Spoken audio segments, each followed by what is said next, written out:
So the soldiers came onto the roof of your house here. From the roof of his Jenin apartment, Mohammed Abu al-Hajja shows me where Israeli troops fought a 3-hour battle with Palestinian gunmen just a few feet away. So the whole house here was surrounded by Israeli troops. It was Thursday last week. The raid killed 10 people, 7 of them Palestinian gunmen. One of the deadliest such West Bank operations in years. Mohammed thought he and his family might die too because Israeli troops took over his apartment to fight the gunman. He shows where he says 2 soldiers shot from his window. You can see all the bullet holes along the wall there. Have spent bullet casings, he says, testimony to the ferocity of the firefight. He says the soldiers tied his hands behind his back, ordered him and his wife to get on the floor, cover their 2 daughters' ears. This is one of the bullets that came into your room right here. The gunman began firing back at the Israeli soldiers, hitting the wall and the door, while he, his wife, and his 2-year-old and 1-year-old daughters lay terrified on the floor. He thinks at least 1 soldier was hit. So they cut this out here? Yes. Here. And there they're looking right over the house. This is the house, the target. In his bedroom, he shows where he says the soldiers cut the bars off his window. And they fired the rocket from here, and that's the blast back here. The whole place shook, he says. There were 3 rockets. It was so loud, we were terrified. The Israeli military say it was an urgent mission, that when they arrived here, their troops came under heavy fire, that they returned fire. They say the suspects barricaded themselves in the house here, so they fired a shoulder-launched anti-tank missile at them. The buildings, so damaged, local officials had it bulldozed. Using apartments like Mohammed's to give covering fire is standard operating procedure, an Israeli military spokesman told CNN, so that the action can be more precise. UN officials say the incident breaches international law.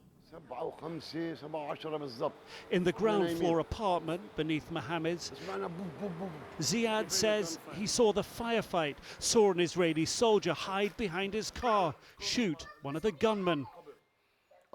This is the worst I've seen it, much worse than the 2002 raids, he says.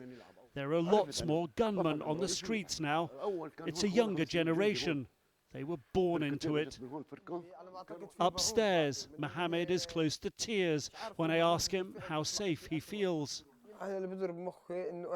We're not safe for a moment after what happened, he says. If they had killed me, no one would hold them accountable. You have to be very cautious.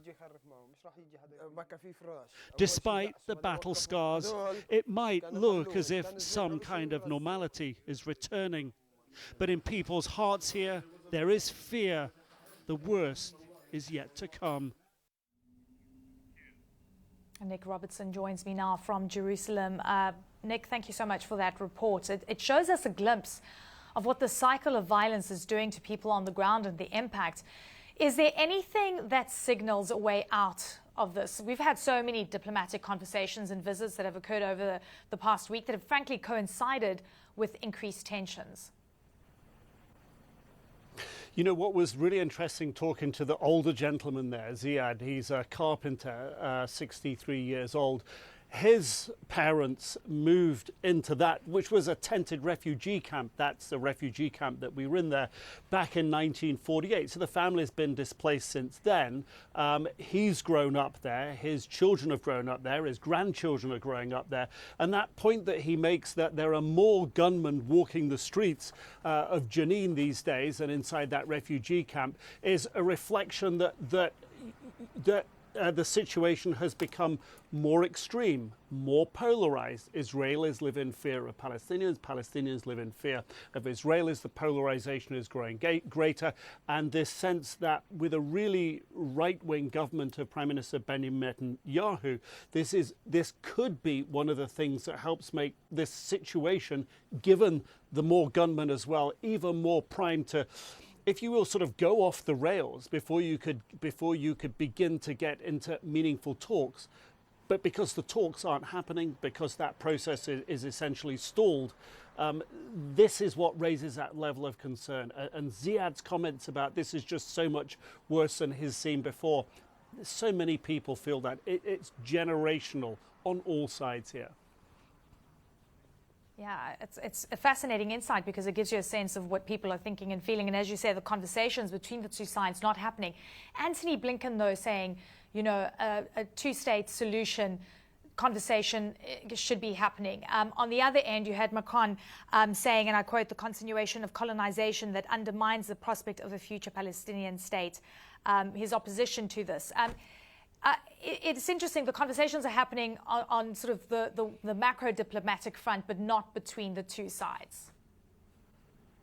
Yeah, and that's partly because Prime Minister Netanyahu doesn't feel that he has a good partner in the Palestinian Authority leadership, Mahmoud Abbas, and there's a real sense among Palestinians that Abbas and his leadership and the leaderships before him have not taken opportunities that have arisen before, opportunities for peace. But there's a sense from Prime Minister Netanyahu that it's no good talking with the Palestinians. He'd far rather talk with the regional powers and through them make peace with the Arab region, and he says that will find a way to making peace with Palestinians, and that's not what Secretary Blinken thinks. And Israel sort of has a choice now, and this was essentially the choice likely the French president will be putting, but it was a contrast that Secretary Blinken spoke about when he was here, that Israel has a choice. You know, if it believes that the two-state solution is dead, that you can't have two states side by side. That leaves a one-state solution. But you cannot have a one-state solution where Palestinians have less rights than Israelis, because that would be apartheid. So what's the option here? Israel would have to absorb into a single state that would lose its Jewish identity, and have a marginalized population that it would need to give rights, voting rights, and those voting rights would not allow for a government that exists in Israel today. These are the conundrums, and they're massive, and the issues that have gone into them have been running for generations.